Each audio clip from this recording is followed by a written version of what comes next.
So, how do you get great at something? I mean, really great. It's a question that feels super modern, but it's actually a debate that's been raging for over 500 years.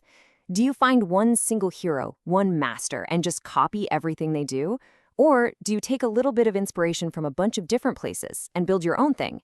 Well, this exact dilemma obsessed the artists of the Renaissance. And believe me, their struggle to figure it out can teach us a ton about creativity today. All right, our guide on this whole journey is a guy named Giorgio Vasari. He was an artist, an architect, but what he's really famous for is being art's first great historian. And for Vasari, the path to becoming a master was pretty clear. First, you learn to imitate nature. Get that down. But then, and this is the important part, you have to start imitating the great masters who came before you. Sounds simple enough, right? But that second step, oh man, that little idea sparked one of the biggest, fiercest debates of the entire Renaissance. And right here, this is the heart of the whole problem. If you have to imitate someone, who do you pick? I mean, do you dedicate your entire career to one perfect role model, hoping you can absorb their genius and maybe one day surpass them? Or do you play the field? Do you become a synthesizer, grabbing the best ideas from all the different masters to create something totally new? Something that's just you? Now, here's what's so wild about all this. This huge debate, it didn't even start with painters. Nope, it actually started with writers and scholars. They were having the exact same fight about how to write the perfect sentence. Okay, before we get into the weeds, you gotta understand that for Vasari, copying wasn't just one thing. He had different words for different kinds of copying. Ritrare was like a direct copy, think a portrait. Contraffare was about getting the details of an object just right. But the word that's at the center of our whole discussion is imitare. That's about imitating a style, a method, a whole vibe. It's not about the lines, it's about the spirit behind them. So yeah, back to the writers. In the early 1500s, these humanist scholars were rediscovering all these amazing classical texts, and they started arguing like crazy about the best way to achieve literary greatness. And their arguments basically split them into two camps. On one side, you had what we'll call the Ciceronians. Their whole deal was, look, just find the one perfect writer, for them it was the Roman orator Cicero, and imitate him. That's it. Absorb his style, his rhythm, everything. Only then can you even dream of being better than him.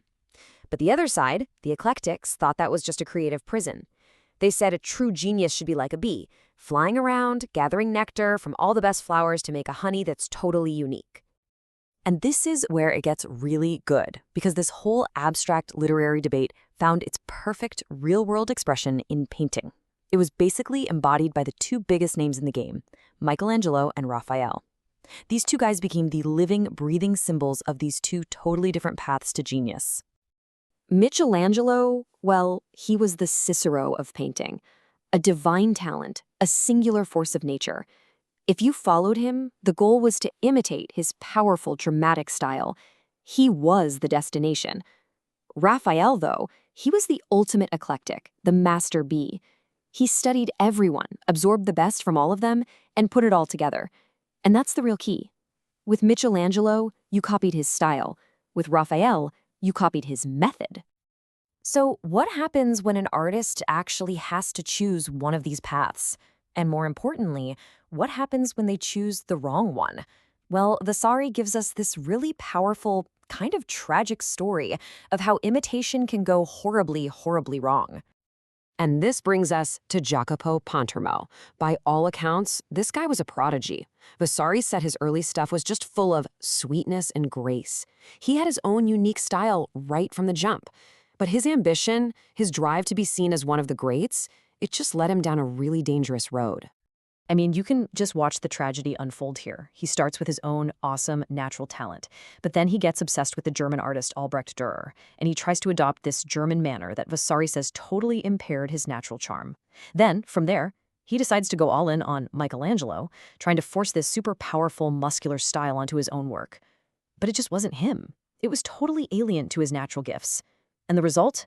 His final big masterpiece was a total disaster, a confusing mess that had none of the grace that made him special in the first place. And Vasari's final judgment is just brutal. He says that in the very work where Pontormo thought he was going to surpass everyone, he actually failed by a great measure to equal his own earlier stuff. Think about that. In trying to be someone else, he completely forgot how to be himself. He tried to force nature, and in doing that, he basically destroyed his own gift. Okay, so if Pontormo's story is the big cautionary tale, Vasari gives us a hero too. He shows us the other path, the path of synthesis, and how that's the one that leads to true, lasting greatness. Raphael was the total opposite of Pontormo. He didn't chain himself to one style. No way. He was this brilliant, strategic student of art, and he saw the entire world of painting as his own personal classroom. His career was basically a masterclass in how to learn.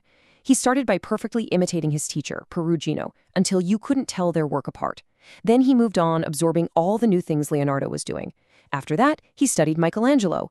But, and this is the genius move, he was smart enough to realize he was never going to beat Michelangelo at his own game of painting muscular nudes. So instead of copying him, he learned what he could and then focused elsewhere. And finally, he took all of those influences and synthesized them into a style that was, as Vasari puts it, peculiarly his own. And the style he created was so incredible that it got its own name, the Bella Maniera, the beautiful style. It was the ultimate eclectic dream come true, the skill to pick and choose the most beautiful parts from everywhere, from nature, from other artists, and combine them all into one perfect harmonious whole. It was basically creation through curation. So what's the big lesson here? After these epic stories of tragic failure and incredible success, what's Vasari's ultimate advice for anyone, for us, trying to make something great? For Vasari, it's crystal clear following just one master is a dangerous game. It can make your work dry and full of difficulty, and it leads you to force nature, that critical mistake Pontormo made. The much better path, the smarter path, is the one Raphael took. Learn selectively from many different masters, because real greatness isn't about being a perfect copy. It's about taking all your influences and mixing them together to create something that only you could make. And then, in this perfect, beautiful twist, Vasari puts the best argument against blind copying right in the mouth of the guy everyone was trying to copy. Michelangelo himself apparently used to say, "He who follows others never passes in front of them."